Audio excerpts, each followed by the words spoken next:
Joseph, how's it going, man? Good. How y'all?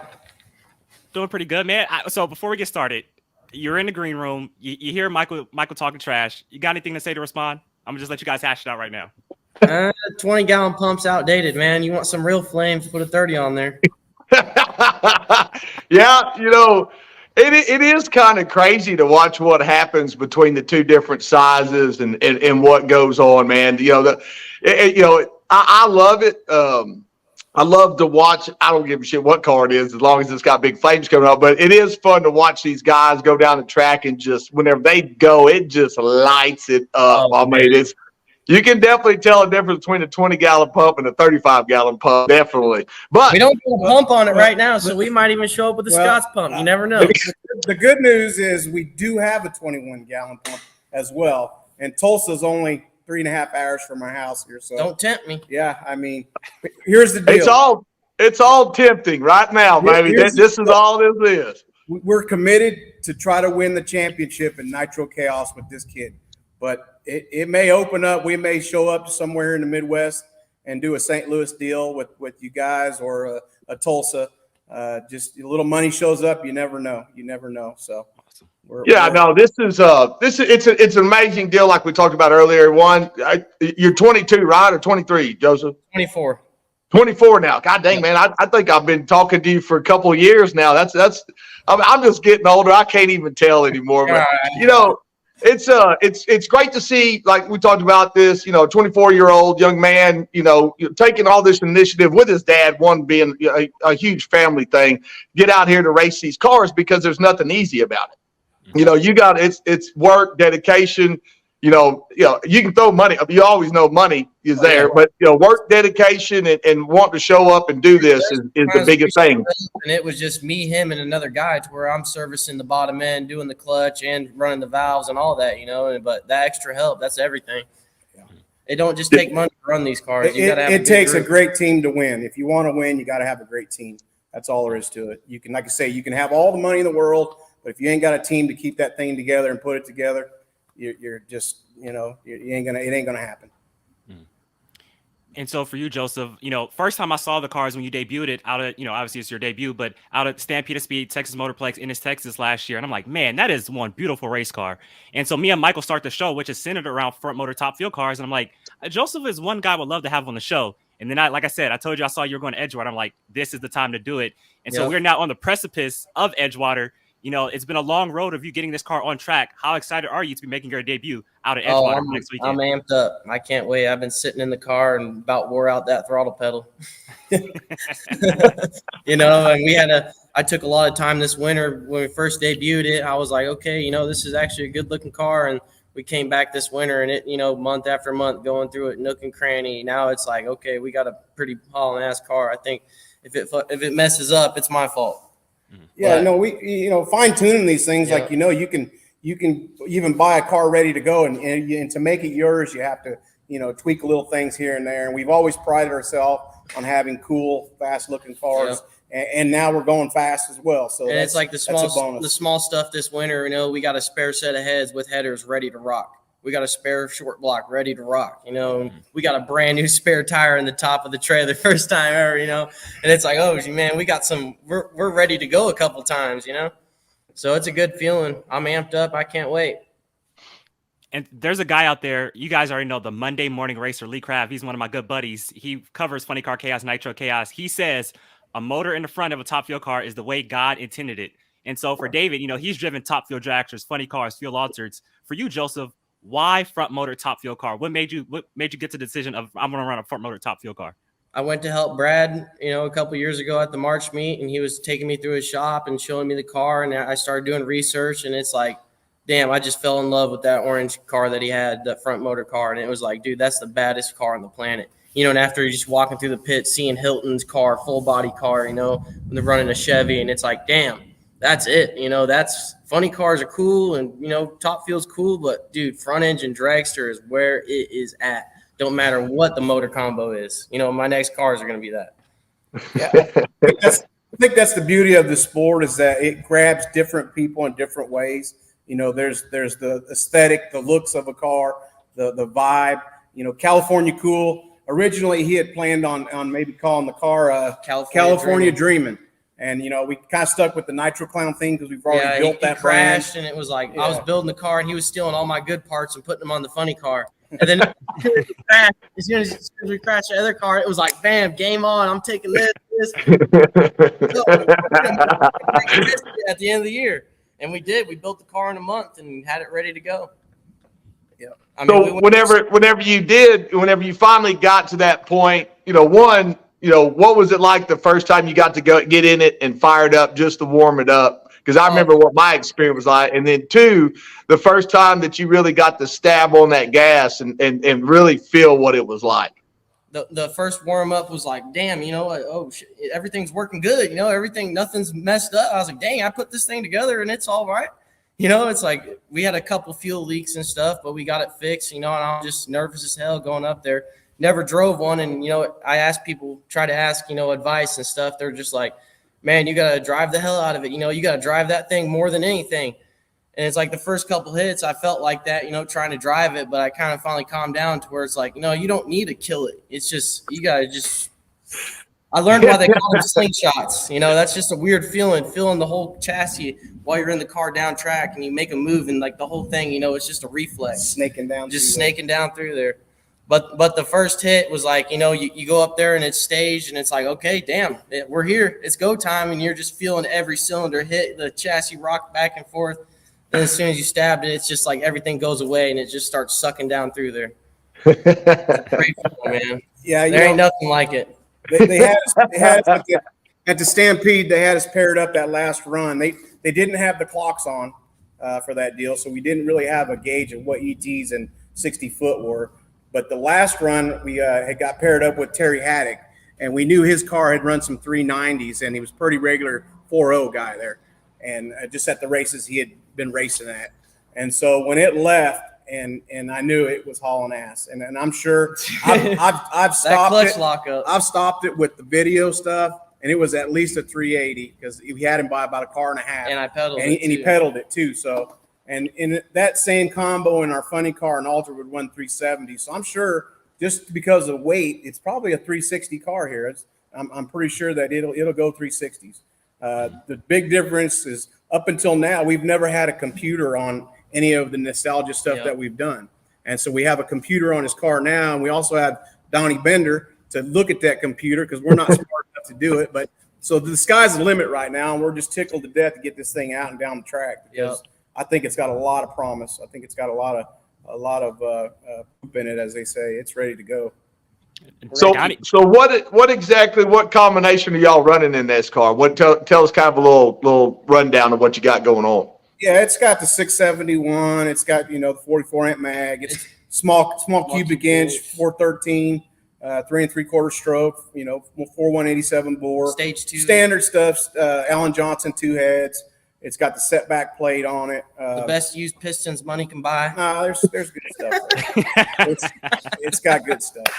You know, we had just bought a short block, brand new one, right prior to me crashing the car. So it's all got brand new stuff. And it's literally the nicest stuff we've ever owned. You know, like saying this is the most prepared, man. We got a block that we know I'm going to stand on it, you know, until they don't like it. You know, having that in the car, knowing that your setup's ready to go, everything's perfect, Cherry, that's just another thing in the driver's head to, you know, make it feel all right. We bought that combination. It came with the car when we bought the car from Richard Townsend out there, the Nitroholic car. And we really struggled that first year. We blew it up every which way you could. And we really learned. We brought on Brent Fanning. How you learn. We brought on Brent Fanning, and he really broke it down to bricklayer vocabulary. Showed us what to do and how to do it, and we really took off from there. And like I said, we won a Nitro Chaos. We runnered up at Funny Car Chaos. We won some Funny Car Chaos stuff with it. So we just had been running the car how we knew how to run. It just hauled butt to the 8th mile. And now to put it in his car and see it react that quickly, we're really excited that now we have a skilled guy to look at a screen and make direct a little drive, no more 2-speed, no more rebuilding. I'm sick of that, man. I'll never look at 2-speed ever again. You hear that, Pete Kaiser? We got another one that don't want a 2-speed in his car. That's stupid. It's more stuff to go wrong. The less moving parts, the better. That's what I've learned. And mentioning some big names here. You say Brent Fanning, Donnie Bender. You know Donnie Bender working with Snake back in the day. Used to tune on Larry Dixon Top Fuel car with after Dick LaHaye retired and stuff like that. So great that you got some big time names over there helping you guys out. I want to take a look now at the car though, because like I said, it is a beautiful looking car. This is at Ennis at the Stampede of Speed. Here goes another shot of it right here. Just curious, how did you come up with the idea to get that blue? That's a nice looking blue right there. That's just my favorite color. Always sky blue, that real light blue. It looks so good in the sun. Sometimes it looks like pearl. And then I ask everybody this because with these front motor cars, there's always like a backstory to the chassis. Like this guy owned this chassis at some point and I bought it. Tell us the backstory of your chassis right there. That's really behind you right there. I bought my car from the Grand Prix, John Brooks, Gary Wheeler's the driver. And they bought it from Nitro Diction, I believe, which was like the OG Nitro Diction, Pete Jensen tuned from East Coast car. But when I bought it from them, it was wrapped as like a Benny Osborne. And man, I will never put a wrap on a car ever because it spent 2 weeks, after work. Just get off work, start peeling the panel. All right, screw that. I'm done. I'll never put a wrap on a car ever again because that is like the worst thing to do is peel a wrap off. Now I know why people pay to do that. Hey, Michael. So he mentioned Benny Osborne, right? Benny Osborne was the first back-to-back champ in NHRA, 67-68. Won the World Finals at Tulsa, Oklahoma. So that's a pretty big-time name in the world of drag racing right there. Benny the Wizard Osborne. Love that name. Yeah, hey, man, you got to have old wild man Pete Jensen in there, too, Foothill Flyer himself on San Francisco, Sutter Creek. He's definitely a character in his own world for sure. Oh, yeah. You learn a lot from everybody, no matter what it is. That's it. A little story about how the car came home. And so Joe calls me and says, "Dad, I'm gonna go to Tulsa and we're gonna look at a Monte Carlo, a big block Monte Carlo." And I said, "Okay." He said, "Well, what do you think?" He said, "Well, let's bring it home and clean it up and try to flip it." And so we went down and looked at it, and it had a blowed up motor in it, C's motor. 72 Monte Carlo. 72. And so I'm thinking this is going to be, a year or two project for him. He's going to be out there. And we get it home, and in about 3 weeks, he's got a motor in it running, and then has a buyer for like 3 times the amount that he bought it for. And so he has all this money. He sold the car. We went and delivered it, and he has all this money. I'm thinking, what a great start. My kid's got a good chunk of dough in the bank, and, he's doing things right. And so we ended up going to Tulsa for the fuel altered race with the black car. I blew that up. And he was going to drive that, and he blew that up. But on the way there, he tells me, he says, "Oh, Dad, I'm going to buy a front engine top fuel car." I said, "What?" He goes, "Yeah, I got the money. They only want this much."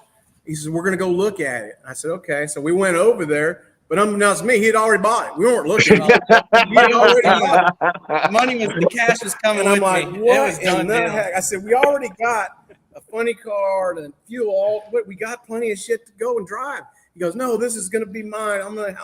I was like, I just scratching my head. What the heck? I got an 18-inch cage. That way he can't fit it. Yeah, no, you wouldn't. I said, I'm going to be driving this one. He's safe there. That's it. I always tell people you're always just 3 bad decisions away from racing with us at any given time. 3 bad decisions, and you can be there playing with all of them. Yeah. Is this the altered you blew up right here? Is that what you're talking about? Yeah. So that car we bought from Bill Wyndham out there in California. He ran it in the 7.0 Pro deal, and that was actually us getting back into racing. I had got out of racing for about 5 or 6 years. Put a couple of Joe's older brothers and sisters through college. They had done some college sports, so we traveled around and did that. And lo and behold, Joe's like 14, 13, and just bugging me. "Dad, we got to get back in it. You can do it. Let's do it." So I thought, well, just by buying this nice, simple, big block car, it was just going to be fun, on the weekends. And of course, we'd go to these races, and there'd be one nitro car fire up. It'd be like, yeah, once you go nitro, you never go back. But we went from like about a needle. 2-3 weeks, and even winning in that car to go, where are we going to get a nitro car at? Can we afford to do this? And lo and behold, we did. And Chris Graves, another one of them guys, is a bad influence because he kept telling me, I'm starting this thing. You got to get a funny car. You got to. And sure enough, what did I go do? And I went and got one. And it's just blown up from there. And like I said, the beautiful thing is we have our family and our friends, and we're doing it. And got great sponsors now. I got a guy named Gary Starkey in Nebraska that's come on helping us out. Nitro Club. Yeah, Randy Remy. Nitro Club has a clothing and apparel System business. One's helped us from since day one. Ever since I go to help Brad, we had a pump, a Pluger, and it's just eating the bearings up, cavitating and just wore out. So we're like, all right, I go to California, and Richard Earp, if you're OG and you know him, way back in the day building the pumps, Wild Earp, he was like, throw that up in the trash, here you go, kid, this is what you need.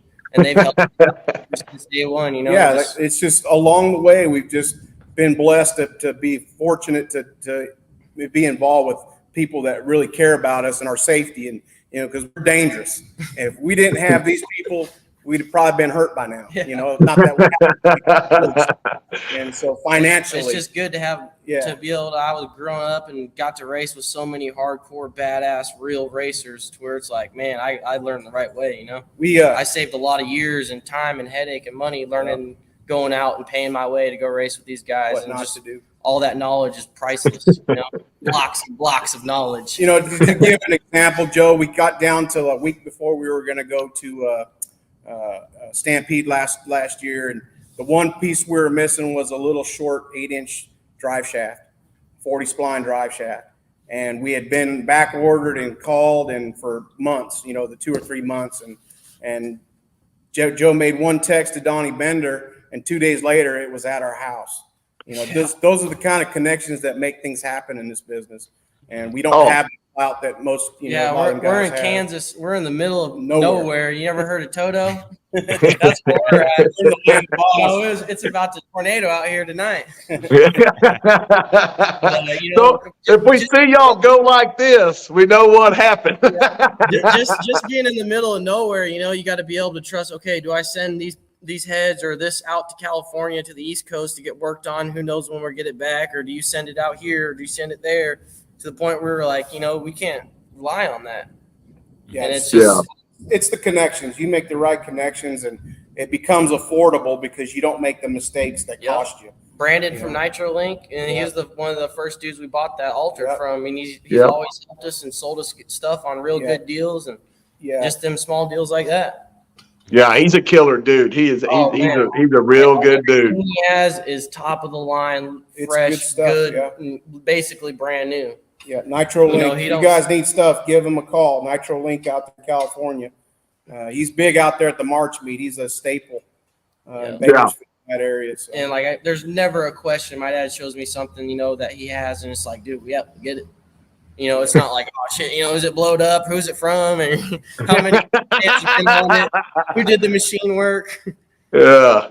And it's really cool that y'all kind of talking about that, because it really is a small community of individuals that's in that. And then you get 10 or 12 good buddies within that deal, racing buddies, man. And you call and got a problem. Like, I'm waiting on some camshafts, man. I call Rick McGee, like, hey, man, you got this camshaft, blah, blah, blah. He goes, yeah. He goes, I'm not going to need it till Boise, so just get me another one. 3 days later, I got a camshaft sitting in my house. So, yeah, it's them dudes are cool. I mean, it's super cool to, that once you kind of get into that fraternity of guys, it's a good deal, or in women, it's a good deal for sure. And because they're there. Don't get me wrong, they are there.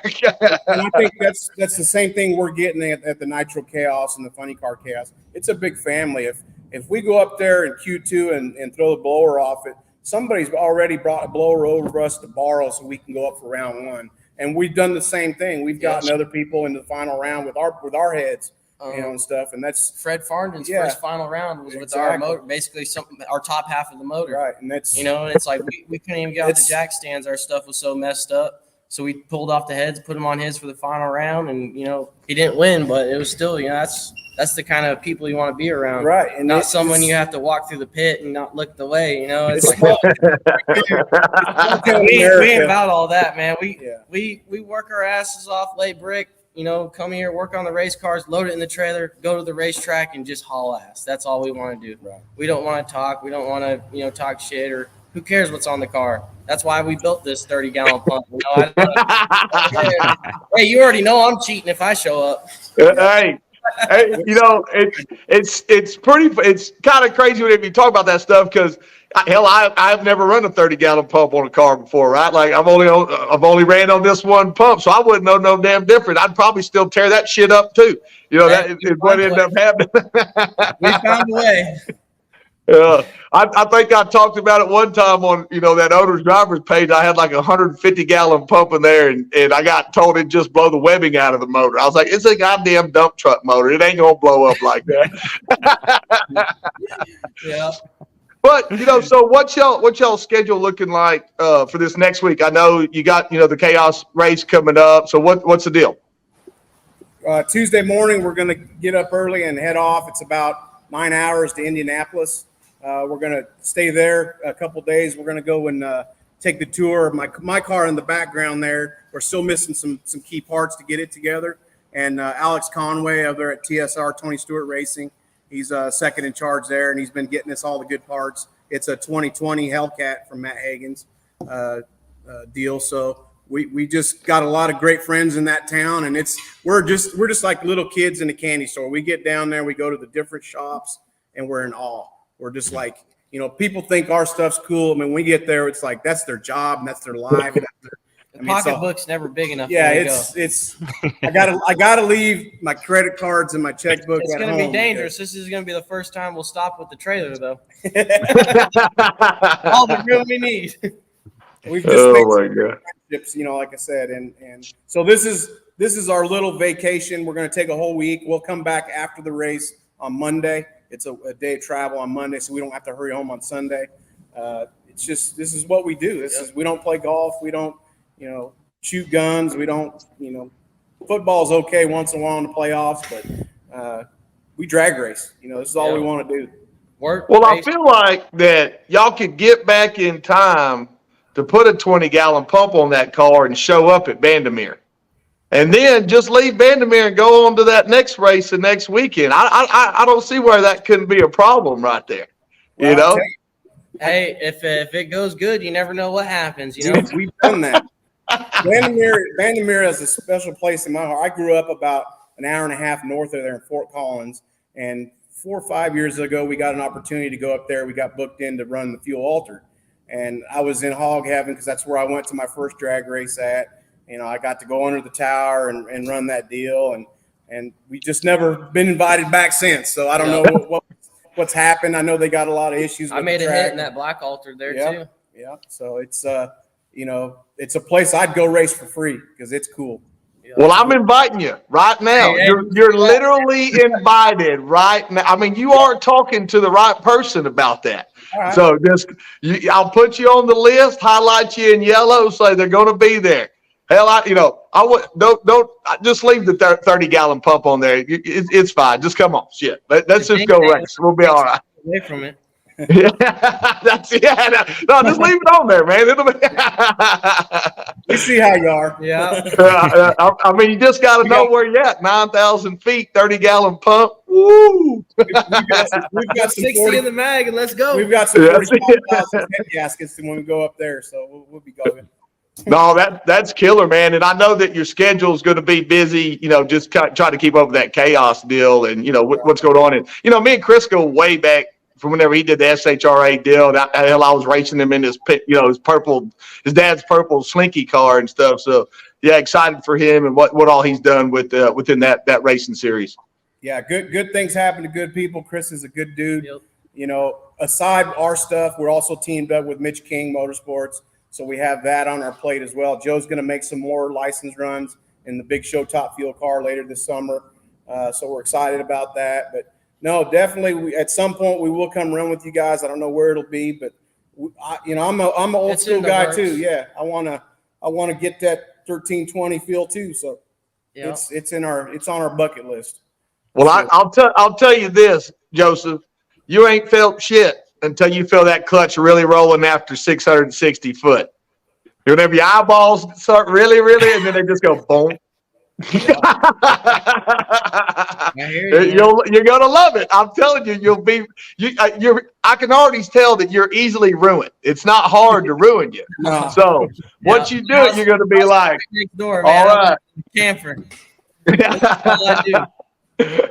No, it's cool, man. For me, even in this deal with all, and I talk about this all the time. Is I don't give as long as you're racing. If you're out there, what I love is your enthusiasm towards these fuel motor cars, man, like this. Your social media presence is absolutely outstanding. For somebody that doesn't like technology but likes to show off their car, it's really cool to watch that happen, man. And you're showing, young men your age that, hey, you can do this. You're gonna work your ass off. You're gonna make some sacrifices, but you can get out there and go race at a grassroots level, top fuel racing, man. Yeah, there's a lot of sacrifices. It might look like a big show, but it's like, shit, man, I'm over here working on the car day in, day out, no matter what it is. We spent all day, a couple of the crew guys, we cleaned the whole top of the rig, cleaned the whole bottom, all that wiping on your hands and knees, cleaned all the corn and dirt out of it from last year. I love it, man. I love it. They're not going to leave me alone with that. I'm going to probably get. Hey, I got a little sticker on the front of the car. It's a flower riding a skateboard, and it says "Eat dirt." Well, you probably see those Shane Stewart's deal from the Hot Rod reunion last year. Run number 2. He was out there surfing on the beach. The video does it pretty good, but whenever you went back to his pit after that, it looked like he brought half a California beach home with him over there in that pit. It was crazy, man. I couldn't believe it, how much sand was out there. So, yeah, corn stalks and I don't know, whatever else shit you can get into. I can't even imagine where that ended up. Yeah. So before I get out of here, we talked a lot about connections, during this interview. You talk about, this show is basically around a Heritage Series racing. You guys run Nitro Chaos, Funny Car Chaos, but you mentioned buying Bill Windham's car, and that kind of connects the two universes. But I want to talk about connection and a relationship between you two, because Joseph, I love the enthusiasm, and you can tell your dad is such a major supporter, but you guys really are best friends. Talk about your relationship, because I love it. We're probably the best combination you could think of. I'm good at doing the work, and he's good at getting the work. Yeah. Through the business, through the race cars, I do probably about 80% of the mechanics work on the cars, but it's like I wouldn't know what to do if I needed a part. To the point where it's like, all right, I need this wire, we need to send this wire back in. While I'm at work, he's doing all that while still doing all the other job stuff. To the point where it's like when I get off work and come back home, the parts are sitting right there, and I just can go straight to work. Yeah, I concur. It's a great team. We have our. Even today we were trying to do the same thing at once, and he's like, "Hey, I'm gonna do this," and I'm like, "Okay." We have that father-son connection to where it's like it's all love. We will get each other shit once in a while, but for the most part, he is my best friend. I'm not a big friend guy. I have a couple of guys that I've known a long time, but we're together through work and play and nonstop.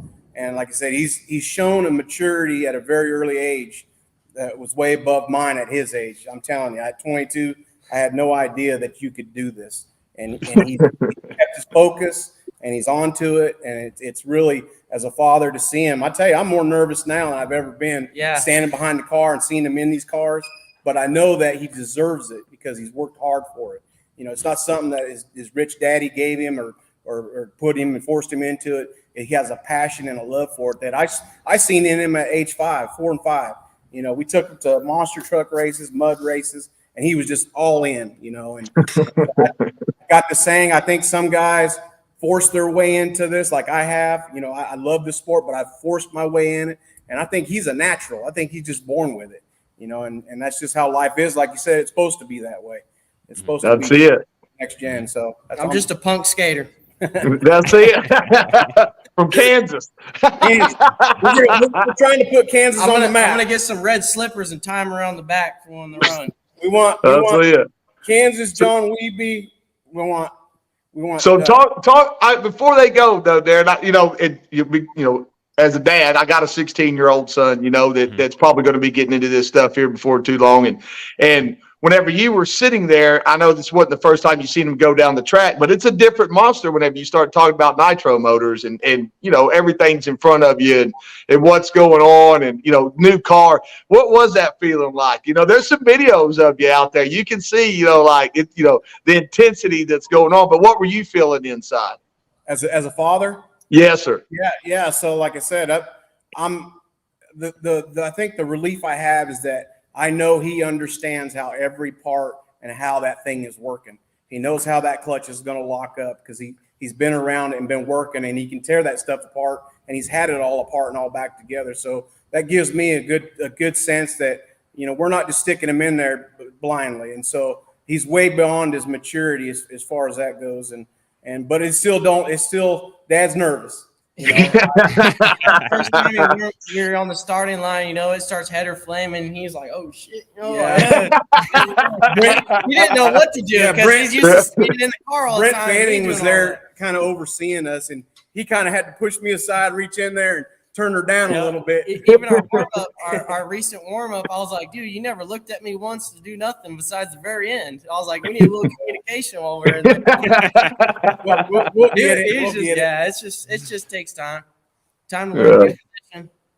Now it's going to be all my fault. It's one of those deals, and you'll always hear it too. That car was fine, son, whenever you've staged it. That's right. And we've got a saying as a crew: once it gets past the burnout and it backs up, he's on his own, man. Yep. As soon as you pull them wires, you sign that dotted line. Yep. That's it. That's it. And now his pocketbook's just as invested as mine, so that's also a little relief on my wallet. Well, great. So everybody who's watched the show for the past 10 episodes, I'm sorry because they've heard this before, but you mentioned Kansas John Wiebe. I'm the only non-racer on this show right now, but I got to warm up Kansas John Wiebe's top fuel car at Nitro Revival last year, and I know you guys are from Kansas. My grandfather is from Wichita, Kansas. So little awesome. there. That's 2 hours. That's right down a the hop, road. skip, and jump. We got Randy Meyer. We got the Coopers in Wichita. We got us. We got Anthony Whitfield, small block nitro guy. So there's Lurch down there. He's got that Psycho 2. We've got some nitro in the last probably 10 years to start coming on. And like I said, when we go to Texas or some of these other races, I think we're a threat, and that's a good feeling. When we roll in there, we look good, we're fast, and people know that we got a chance. And that's all I can expect. The wins and losses come, but we're having a great time, and that's all it's about. My family memories. That little memory deal is what's important. If you can't be fast, you better put on a show. Yeah, that's right. That is right. Yeah, stay entertained and look good doing it. Yeah. We have no attachment to the money that we spent. None whatsoever. Well, I've never been to a Funny Car Chaos or Nitro Chaos race just yet. I need to make it out to Eddyville or Kearney or something like that. I will be writing the recaps though for Competition Plus on Nitro Chaos and Funny Car Chaos. So we'll definitely be tuned in. Come hang out in the pits, man. Yeah. Oh, for sure. I'm gonna try to hang out with us. I'm gonna try to catch a ride with Monday Morning Racer. That's what I'm gonna try to do. Try to get in with him. Perfect. So. Hell yeah. But Joseph, David, thank you guys for taking time out and coming on to Kings of the Sport here today, episode 10. Like I said, Joseph, I love your enthusiasm and best of luck to you in the future, man. I'm rooting for you. Thank you, man. Yeah, man. I'm ready to see y'all on that 1320. Let's go. I don't think you're ready for that. I'll see it May 20th. You can come on with it. Hey, we'll be at Martin, Michigan, too, in August. So come on, God dang it. You guys have one in St. Louis, too, as well, don't you? No, not this year. There won't be. But, Tulsa will happen, September. So, but, yeah, man, y'all, it's cool. I'm gonna be watching y'all this whole time. It's awesome, man. I'll get out my wire pliers and get that pump sealed up for you. I just put a KG on it. KG, you're good. All right, man. We'll see y'all. Appreciate it. Thanks, guys. Later. Thanks. Get your competition